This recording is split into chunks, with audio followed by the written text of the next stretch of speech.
ரசத்துக்கு தக்காளி பழம் சூஸ் பண்ணுறோம் பார்த்தீங்களா, அதுவுமே மிகப்பெரிய விஷயங்க. எங்கள் ஊர்லலாம் தக்காளி பழம் வாங்கிட்டு வந்து கொட்டின உடனேயே நல்லா ரசத்துக்கு அப்படின்னுட்டே சூஸ் பண்ணுவோம். நல்ல பழுத்த தக்காளி பழமாக இருக்கும், அதை எடுத்துருவோம். இது ரசத்துக்கு நம்ம வச்சுக்கலாம் அப்படின்னுட்டு. அதே மாதிரி நல்ல பழுத்த தக்காளி பழமாக எடுத்து ரசத்துக்கு வச்சு பாருங்க, டேஸ்ட்டு இன்னும் அல்டிமேட்டாக இருக்கும். ரசம்னு சொல்லி ரொம்ப அருவியை போடுறேன்னு நினைக்காதீங்க. வீடியோவை ஃபுல்லாக பாருங்கள், ரொம்பவே இன்ட்ரெஸ்டிங்கான விஷயங்கள் நிறைய சொல்லியிருக்கேன். ஸ்கிப் பண்ணாமல் ஃபுல்லாக பாருங்கள். யாருங்க சொன்னால் ரசம் வைக்கிறது ரொம்ப ஈஸின்னு? எடுத்தால் புளியை கரைச்சோம் ரசத்தை வச்சோம் அப்படிங்கிறது இல்லைங்க. ரசத்தில் அவ்வளோ விஷயங்கள் அடங்கி இருக்குது. இந்த வீடியோவில் நான் ஒவ்வொரு விஷயமும் நான் சொல்லியிருக்கேன் பாருங்கள். கண்டிப்பாக இந்த வீடியோ உங்களுக்கு ரொம்பவே யூஸ்ஃபுல்லான வீடியோவாக இருக்கும். எங்கள் ஊர் மன்னார்குடி நீடாமங்கலத்தில் நாங்கள் எப்படி ரசம் வைப்போம் அப்படிங்கிறத தான் உங்கள்கிட்ட நான் ஷேர் பண்ணியிருக்கேன். வீடியோவை ஸ்கிப் பண்ணாமல் ஃபுல்லாக பாருங்கள். Welcome back to my channel Shanthi Chandalla. இன்னைக்கு சிம்பிளா எங்க ஊரு மன்னார்குடி நீடாமங்கலம் ஸ்பெஷல் ரசம் எப்படி வைக்கலாம் அப்படிங்கிறது உங்கள்கிட்ட சொல்றேன் வாங்க. என்ன பெரிய ரசம் எல்லாரும் வைக்கிறது தானே அப்படின்னு நீங்க நினைக்கிறது எனக்கு புரியுதுங்க. கண்டிப்பா எங்க ஊரு ரசத்தை நீங்க ட்ரை பண்ணினீங்க அப்படின்னா எந்த ரசத்தையுமே நீங்க செய்யவே மாட்டீங்க. காலம் முழுக்க எங்க ஊரு ரசத்தை தான் நீங்க செய்வீங்க. அந்த அளவுக்கு டேஸ்ட் அட்டகாசமா இருக்கும். நாங்க ரசப்பொடியெல்லாம் யூஸ் பண்ணவே மாட்டோங்க. ஃப்ரெஷ்ஷா அப்பப்ப ரசத்துக்கு போய் உடைச்சிட்டு வருவோம். உடைச்சிட்டு வர்றதுன்னா என்ன அப்படின்னா அம்மியில வச்சு உடைக்கிறதுங்க. எல்லாரும் வீட்லயுமே அம்மி இருக்கும். ஸோ அம்மியில வச்சு ஒரு பொருளா வச்சு நாங்க உடைச்சி எடுத்துதான் நாங்க ரசம் வைப்போம். இந்த ரசப்பொடி யூஸ் பண்ணி வைக்கிறதுங்கிறதே கிடையாது. ரசம் தேவைப்பட்டா அம்மியில வச்சு உடைச்சி எடுத்துட்டு வர்றது, அவ்வளவுதான். இப்படி செய்யறதுனாலயோ என்னவோ அதோட முக்கியமா ரசத்துக்கு நாங்க அரிசி கழுவுன தண்ணி, அதாவது கயனி தண்ணின்னு சொல்லுவோம், லோக்கலா கயனி தண்ணின்னு சொல்லுவோம், கழுநீர், அது யூஸ் பண்ணி தான் நாங்க ரசமா இருக்கட்டும் கீரை சாலா இருக்கட்டும் நாங்க வைப்போம். அதனாலயோ என்னவோ இந்த கயனி தண்ணி பிளஸ் அந்த அம்மியில உடைக்கிறதுனாலயோ என்னவோ எங்க ஊரு ரசத்துக்கு தனி மனம், தனி ருசி. ஆஹா, அட்டகாசமா இருக்குங்க. அவ்வளவு ஒரு சூப்பரா இருக்கும். எங்க ஊரு ரசத்துக்குன்னே பெரிய ரசிகர் பட்டாலுமே இருக்காங்க. அந்த அளவுக்கு அருமையான ரசம். நம்ம வச்சுட்டோம்னு வச்சுக்கோங்களேன், அப்படியே வாங்கி மொண்டு குடிக்கலாம், அந்த அளவுக்கு இருக்கு ரசம். இதோட சிம்பிளா ஒரே ஒரு உருளைக்கிழங்கு வறுவல், அவ்வளவுதாங்க. வேற எதுவுமே தேவையில்லை. அன்னைக்கு விருந்து தாங்க அந்த ரசமும் உருளைக்கிழங்கும். அன்னைக்கு விருந்து தான். அவ்வளோ அட்டகாசமான அந்த ரசத்தை எப்படி பண்ணலாம் அப்படிங்கிறது உங்கள்கிட்ட சொல்றேன். அதுக்கு முன்னாடி புதுசா நீங்க பாக்குறீங்க அப்படின்னா நம்ம சேனலை சப்ஸ்கிரைப் பண்ணிட்டு பாருங்க. உங்க ஃப்ரெண்ட்ஸ் அண்ட் ரிலேட்டிவ்ஸ்க்கு நிறைய ஷேர் பண்ணுங்க. ப்ளீஸ் லைக் பண்ணுங்க, கமெண்ட் பண்ணுங்க.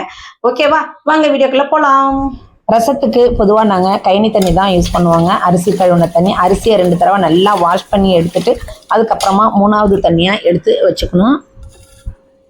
இப்பெல்லாம் கழனி தண்ணியே எடுக்க மாட்டேங்கிறாங்க. ஏன் அப்படின்னா அரிசியில் உரம் போட்டு அது வருது அப்படிங்கிறதுனால யூஸ் பண்ணுறது கொஞ்சம் பயப்படுறாங்க. இருந்தாலுமே ஒரு 2-3 தடவை நல்லா வாஷ் பண்ணிவிட்டு அடுத்த நம்ம தண்ணியை எடுத்துக்கலாம். இப்போ புளி நான் ஒரு எலுமிச்சம்பழம் சைஸ் அளவுக்கு புளி ஊற வச்சுருக்கேங்க. இது 4-5 பேர் தாராளமாக சாப்பிட்லாம் இந்த ரசம்.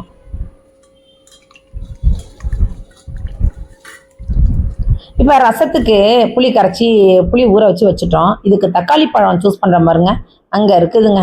தக்காளி பழம் நல்ல பழமாக அப்படியே கையில் வச்சு அமுக்கி பார்த்தா நல்லா அமுங்கி வரணுங்க. அது மாதிரி பழமாக நம்ம எடுத்துக்கணும். பொதுவாகவே தக்காளி பழம் இது மாதிரி வாங்கி எடுத்து கீழே கொட்டின உடனேயே நல்ல பழமாக உள்ளதாக எடுத்து அப்பப்போ சமையலுக்கு நம்ம யூஸ் பண்ணிப்போம். அதே மாதிரியே ரசத்துக்கு நல்லா சூஸ் பண்ணிக்கோங்க. நல்ல பழமான தக்காளி பழமாக நான் எடுத்துக்கிறேன்.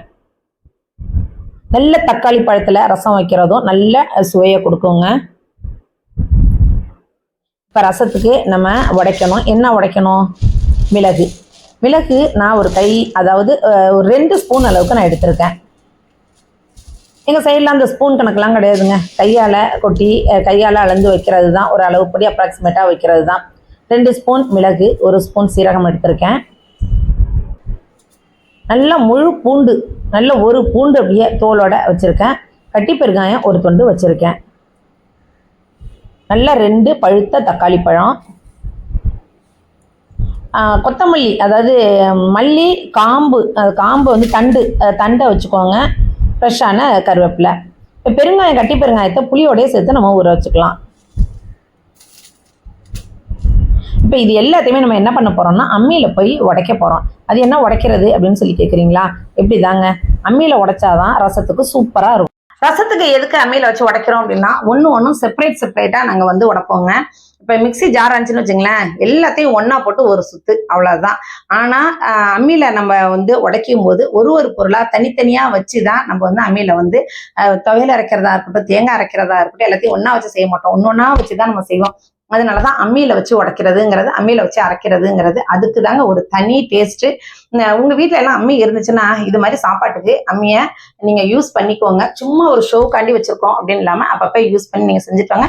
உடம்புக்கும் ஆரோக்கியம், நம்ம வந்து மனசும் திருப்தியாக இருக்கும், சாப்பிடும்போது டேஸ்ட்டும் அட்டகாசமாக இருக்கும்.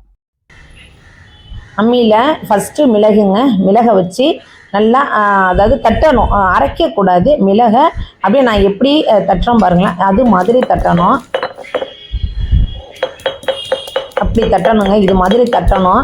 அழுத்தி அந்த குழவிகள்லாம் அழுத்தி பிடிக்கக்கூடாது, அப்படியே மேலோட்டமாக பிடிச்சிக்கணும். துவையலுக்கெல்லாம் அழுத்தி பிடிச்சி அரைக்கணும், துவையல் தேங்காய்லாம் அழுத்தி பிடிச்சி அரைக்கணும். பட் ரசத்துக்கு நம்ம உடைக்கும் போது இது மாதிரி லைட்டாக பிடிச்சி தட்டணும். மிளகு வச்சு நல்லா தட்டின பிறகு அதோட சீரகத்தை வச்சு இப்படியே சும்மா லைட்டாக மேலால் கொரகரன்னு அந்த மிளகோட சேர்த்து இழுத்து விடுங்க. இப்படி கொரன்னு இருக்கணுங்க, 1-2மா இருக்கணும். அதாவது 1 பாதின்னு சொல்கிறாங்க பார்த்தீங்களா, இது மாதிரி இருக்கணும். அதுதான் நான் சொன்னது முன்னாடியே, அரைக்கக்கூடாது, தட்டணும், உடைக்கணும் அப்படிங்கிறது. மிளகை வந்து உடைக்கணும், 1-2 உடைக்கணும், அதுதான். இப்போ வந்து பூண்டு பல் இருக்குது பார்த்தீங்களா, அந்த பூண்டு பல்லை வச்சு இதை உடைக்கணும், தட்டணும். இப்போ குழவிகளில் வச்சு நான் எப்படி தட்டுறேன் பாருங்களேன், இது மாதிரி தட்டுறதுங்க. எங்கள் ஊரில் இப்படி தான் வைப்போம். உங்கள் ஊரில் இந்த மாதிரி அம்மி உங்கள் வீட்டில் இருக்குது அப்படின்னா இது மாதிரி பண்ணிக்கோங்க. அப்படி இல்லாத பட்சத்தில் என்ன பண்ண முடியும், நீங்கள் மிக்ஸி ஜார்லேயே போட்டுக்கலாம். இது மாதிரி தட்டிக்கோங்க. இதை தான் அம்மியில் உடைக்கிறதுன்னு. ஏன்னா ரசம் அப்படின்னாலே ரசத்துக்கு உடைச்சிட்டு வந்துருங்க அப்படின்னு தான் சொல்லுவாங்க. ரசத்துக்கு உடைக்கணும், ரசத்துக்கு தட்டணும், ரசத்துக்கு இடிக்கணும் அப்படிம்பாங்க. இப்போ பாருங்கள், பூண்டுலாம் எப்படி அழகாக 1 பாதியமாக இருக்குது பார்த்தீங்களா. அப்படி நம்ம மிக்ஸி ஜாரில் போட்டோம்னா அப்படியே பூண்டு மசிஞ்சு போயிடுது. எவ்வளோதான் பல்ஸ் மோடில் லைட்டாக ஒரு டொரு விட்டாலுமே அப்படியே மசிஞ்சு போயிடுது. அப்படி இருக்கக்கூடாது. பூண்டு வந்து அப்படி தட்டி ரசத்தில் கடக்கணும். அந்த ரசத்தில் கடக்கிற பூண்டை எடுத்து நம்ம கடித்து சாப்பிட்டாலே அவ்வளோ சூப்பராக இருக்கும். இப்போ இந்த தண்டு, கொத்தமல்லியோட தண்டு, கருவேப்பிலை, இது எல்லாத்தையும் சேர்த்து நம்ம தட்டி தனியாக எடுத்து வச்சுக்கிட்டு இந்த அம்மியை நல்லா கழுவி எடுத்துடலாம்.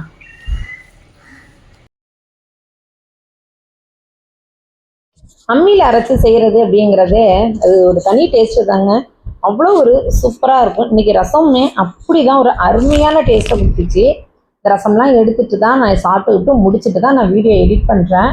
அவ்வளோ ஒரு அட்டகாசமாக இருந்துச்சுங்க ரசம். இப்போ பாருங்கள், இது மாதிரி கொரன்னு அதாவது 1 பாதியமாக தட்டி எடுத்து வச்சுருக்கேன். மிளகு, சீரகம், பூண்டு, கொத்தமல்லி, கருவேப்பிலை, இது எல்லாத்தையுமே இது மாதிரி கொரன்னு எடுத்து வச்சுருக்கேன்.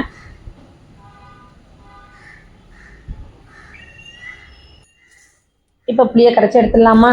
அந்த கைனி தண்ணி வச்சுருக்கோம் பாருங்கள், அதை வச்சு புளியை வந்து நல்லா கொஞ்சம் கொஞ்சமாக தண்ணி சேர்த்து நல்லா கரைச்சி எடுத்துடலாம். நல்லா இந்த கோதெல்லாம் இல்லாமல் நல்லா சுத்தமாக வடிகட்டியும் வச்சுக்கலாம். கையில் தாங்க வடிகட்டுறது, வடிகட்டியெல்லாம் வச்சு எல்லாம் வடிகட்டுறது இல்லை, இது மாதிரி கையில் வடிகட்டி எடுத்துக்கலாம்.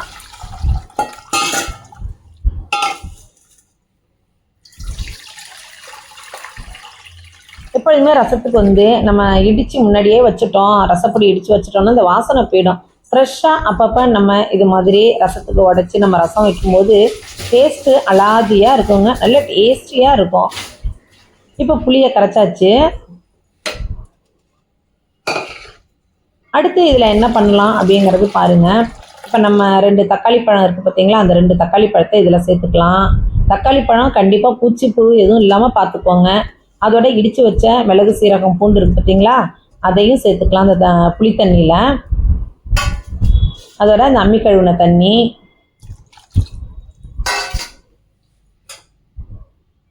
புளிப்பு வந்து பார்த்துக்கோங்க.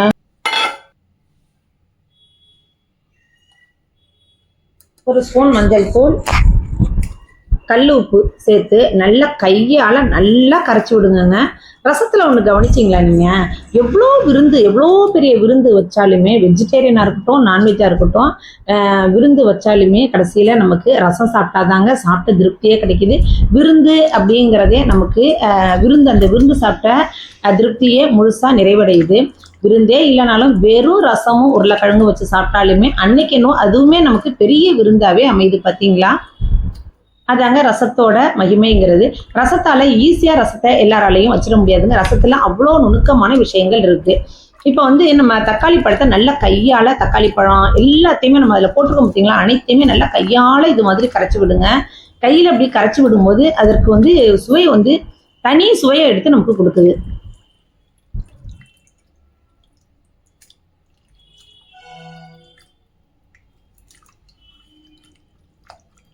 அவ்வளோதாங்க. இப்போ எல்லாத்தையும் கரைச்சாச்சு, இது அப்படியே இருக்கட்டும். இப்போ இதை நம்ம தாளிச்சுக்கலாம். இப்போ ஸ்டவ் ஆன் பண்ணி ஒரு பாத்திரம் வச்சாச்சு. வச்சுட்டு 2 ஸ்பூன் அளவுக்கு ஆயில் விட்டுக்கலாம். வீட்டில் எப்பொழுதும் யூஸ் பண்ணுறேன், நான் கடலை எண்ணெய் தான் ஊற்றிருக்கேன். அதோட 1 ஸ்பூன் கடுகு, 1/4 ஸ்பூன் சீரகம். அவ்வளோதான். சீரகம் நிறைய வேண்டாம், நம்ம இடித்து வச்சுருக்கோம். ஸோ 1/4 ஸ்பூன் சீரகம். பட்டை மிளகாய் வந்து ஒரு 3 பட்டை மிளகாய் நான் கிள்ளி சேர்த்துக்கிறேன். அதோட கொஞ்சம் பெருங்காயத்தூள், நம்ம ஏற்கனவே கட்டி பெருங்காயம் வேறு போட்டிருக்கோம். அதோட கொஞ்சமாக தூளும் சேர்த்துக்கலாம். பெருங்காயத்தூளும் நம்ம சேர்த்து அதை கிளறி விட்டுடலாம். கருவேப்பிலையெல்லாம் நம்ம ஏற்கனவே ஃப்ரெஷ்ஷாகவே போட்டு அதில் கரைச்சி விட்டுருக்கோம். இப்போ ரசத்தை தாளித்து போட்டுறோங்க, ஊற்றுறோங்க. ரசத்தை ஊற்றிட வேண்டியது தான். இதுக்கு மேலே நம்ம பார்க்க வேண்டியதாங்க ரொம்ப முக்கியம். நிறைய பேர் ரசத்தை கொதிக்க விட்டுறாங்க. அதாவது ரசம் வந்து கொதிக்கவே கூடாதுங்க. ரசம் வந்து எப்படின்னா அப்படியே பொங்கி நுரக்கட்டி வரணும். இந்த டைமில் வந்து நம்ம பாட்டுக்கு ரசத்தை தாளித்து விட்டுட்டு எங்கேயும் வெளில போயிடாதீங்க. கொத்தமல்லி தழை நிறைய மேலே போட்டுக்கோங்க. ரசத்தை தாளித்து விட்டுட்டோம் அப்படின்ட்டு வெளில போயிடாதீங்க. பக்கத்திலே இருந்து இந்த ரசத்தை நம்ம பார்க்கணுங்க. அதுதான் ரொம்ப ரொம்ப முக்கியம். ரசம் வந்து கொதிக்கவே கூடாது. நிறைய பேர் அது என்னன்னு தெரியல, புளி வாசனை வரும், புளி வாசனை வரக்கூடாதுங்கிறதுக்காண்டியே வந்து கொதிக்க விட்டுறாங்க. பட்டு கொதிக்க விட வேண்டாம். இது மாதிரி மூடி போட்டு நீங்கள் வச்சாலும் சரி, பக்கத்துலேயே நின்று பாருங்க. இல்லை மூடி போடலனாலும் நீங்கள் பக்கத்துல நின்று பார்த்துக்கோங்க. நான் வந்து அந்த அளவுக்கு மூடி போட மாட்டேன், பக்கத்துலேயே நின்று நான் ரசத்தை பார்த்துக்கிட்டே இருப்பேன். அது பொங்கி நுரக்கட்டி வருது பார்த்தீங்களா, அந்த டைம்ல நம்ம இறக்கணும். பாருங்க, அழகாக நுரக்கட்டுது பாருங்க. இதுதாங்க கரெக்டான பதங்கிறது ரசத்துக்கு. இது மாதிரி நுரைச்சி வரும்போது நம்ம ஸ்டவ்வை ஆஃப் பண்ணிட்டு ரசத்தை இறக்கிடலாம். இப்போ பர்ஃபெக்டான நம்ம ஊர் மன்னார்குடி நீடாமங்கலம் ஸ்பெஷல், முக்கியமாக எங்கள் வீட்டு ஸ்பெஷல் ரசம் ரெடி ஆயிடுச்சு.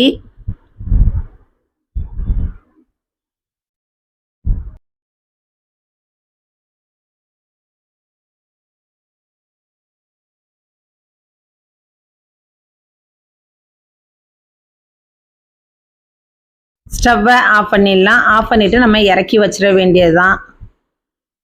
அவ்வளோதாங்க. நம்ம அடுப்புலேயே ரொம்ப நேரம் போட்டு வைக்க வேண்டாம், இறக்கி வச்சிடணும். இறக்கி வைக்கிறதுலையுமே ஒரு நிறைய விஷயங்கள் இருக்குங்க. அதாவது பிரிமனை அப்படின்னு சொல்கிறாங்களே, பிரிமனை அப்படின்னுட்டு அது போட்டு தான் சாதமாக இருக்கட்டும், குழம்பாக இருக்கட்டும், ரசமாக இருக்கட்டும் எடுத்து கீழே வைக்கணும். அப்படியே வெறும் தரையில் கவுண்டர் டாப்பில் வைக்கக்கூடாது. எங்கள் வீட்டில எல்லாம் இதை தான் நாங்கள் ரெகுலராக ஃபாலோ பண்ணுறோம். அந்த பிரிமனை இல்லாமல் நான் கீழே சாதாரணமாக எடுத்து வைக்கவே மாட்டேன். இந்த இருக்குது பார்த்தீங்களா, இது இல்லாமல் இது வந்து 4-5 இது இருக்குது. சாதத்துக்கு, சைட் டிஷ்க்கு, குழம்பு, ரசம், இது எல்லாத்துக்குமே இது வச்சு தான் இறக்கி வைக்கிறது பழக்கம். ஏன்னா அந்த குழம்பு சாதத்துக்கெல்லாம் நம்ம ஒரு மரியாதை கொடுக்கணும். ஒரு ஸ்டாண்டு அதுக்கு மேலே வைக்கிற மாதிரி தான் இருக்கணும். அதனால அந்த பிரிமனையில இறக்கி வச்சாச்சுப்பா. அவ்வளவுதான். சூப்பரான பக்காவான எங்கள் ஊர் ஸ்பெஷல் ரசம் ரெடி ஆயிடுச்சு. இப்போ சாதத்தில் ஊற்றி சாப்பிட வேண்டியதாங்க.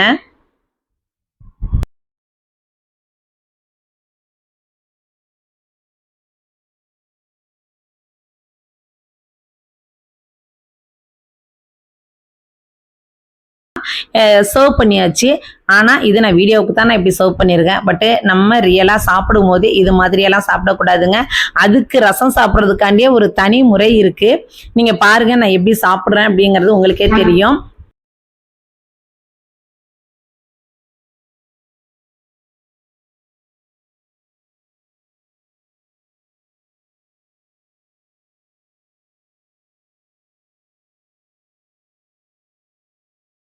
இந்த வீடியோ உங்களுக்கு எல்லாருக்குமே ரொம்பவே யூஸ்ஃபுல்லாக இருந்திருக்கும் அப்படின்னு நம்புகிறேன். உங்களுக்கு இந்த வீடியோ பிடிச்சிருந்துச்சுன்னா மறக்காமல் ஒரு லைக்கை கொடுத்துருங்க. அதோட புதுசாக பார்க்குறீங்க அப்படின்னா சப்ஸ்கிரைப் பண்ணிட்டு பாருங்கள். வீடியோ கொஞ்சம் லென்த்தான வீடியோ தான், நிறைய விஷயங்கள் சொல்லியிருக்கேன். அதனால் இந்த வீடியோ உங்களுக்கு இன்ட்ரெஸ்டான வீடியோவாகவும் இருந்திருக்கும் அப்படின்னு நம்புகிறேன். இதே மாதிரி இன்ட்ரெஸ்டிங்கான இன்னொரு வீடியோவில் உங்களை நான் மீட் பண்ணுறேன். பாய்.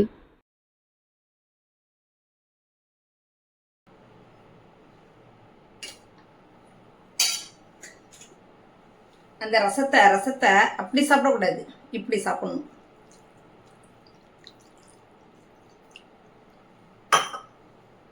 அது வந்து நான் வீடியோ கண்டி வச்சிருந்தேன்.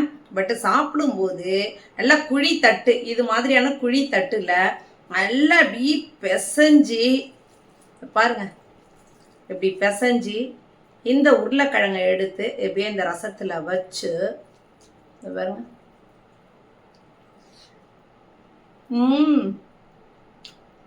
பா சூப்பரா இருக்குங்க, அருமையா இருக்கு, அட்டகாசமா இருக்கு. குழி தட்டுல போட்டுதான் நம்ம இந்த சாதம் ரசத்தை சாப்பிடணும்.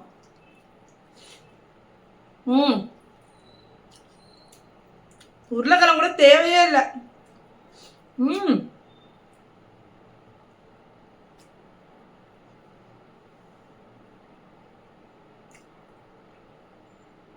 கண்டிப்பா இது மஸ்ட் ட்ரைங்க. கண்டிப்பா உங்க எல்லாருக்குமே ரொம்பவே பிடிக்கும். எங்க மன்னார்குடி நீடாமங்கலம் ஸ்பெஷல் ரசம் நீங்கள் செஞ்சு பார்த்து என்ஜாய் பண்ணுங்க. பாய்.